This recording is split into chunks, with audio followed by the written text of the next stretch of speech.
Very good, thank you. Dr. Oliverson, thank you for taking the question. Didn't you say, and while I disagree with the statement, haven't you said multiple times that the science of this is young and disproven? I'm sorry, say that. Could you repeat the question?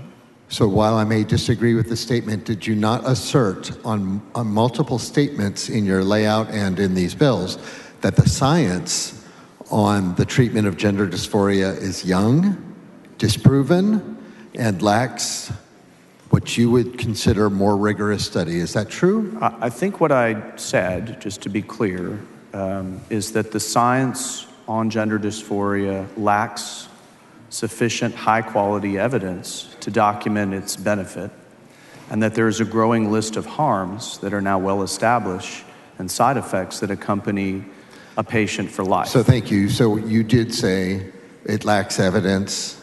Can I not interpret that as the knowledge on the science being young, immature at this point? Well, I mean, I guess it depends on what you would define as young. The original studies that were published on this were published in the mid-90s. Let me get to the point that I'm trying to make. Okay. If it is that you feel like we lack more rigorous study, why wouldn't you want to put in a mechanism where we would come back systematically and check up on what's happening? Because I think it's unnecessary, Representative. Normally when we do sunsets, we're doing sunsets on state agencies for major programs. If there's a reason for us to be doing this today, which I argue that there is, so and then there became a new information, and over time the law was no longer necessary, we can always repeal the law. We don't have to put a sunset on every single law that we pass. It's not necessary to sunset a law in order to repeal it.